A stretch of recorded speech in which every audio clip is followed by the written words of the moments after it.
நப்பின்ன பிராட்டியத்தானே கீழ்ப்பாசுரத்தில் கூட்டாள். இப்ப ஏன் கண்ணனை கூப்பிடுகிறாள்? நப்பின்னை எழுந்திருந்தாளா? அப்ப கண்ணன் சொன்னார், நான் போய் தான் இந்த குழந்தைகளை காப்பாற்ற வேண்டும். என்ன நப்பின்னாய் நீ எழுந்து போகிறாய் என்று தன் மார்பால நப்பின்னையை கட்டி மீண்டும் கொண்டு வந்து உட்கார்த்தி வைத்து விட்டார். அதனால் தான் ஆண்டாள் அதை குறிப்பிடுகிறாள், மலர் மார்பா வாய் திறவாய். உன்னுடைய மலர்ந்த மார்போடே அவளை கட்டி அணைத்தாய், எங்களுக்கு தரக்க வருகிறேன்னு சொன்னாள், அதை போய் தடுத்து விட்டாயே, வாய் திறவாய். நீயாவது வாயை திறந்து ஒரு பதில் சொல்லக்கூடாதா?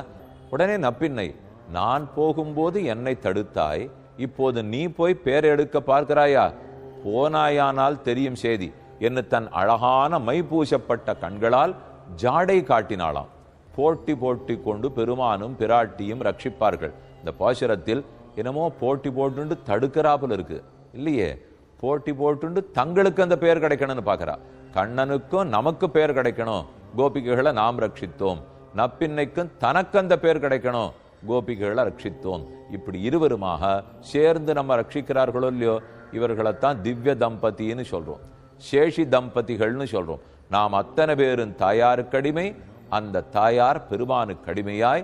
இப்படியே தான் இந்த சம்பிரதாயத்தின் பெருமையே. நப்பின்ன பிராட்டி திருவடியே சரணம்.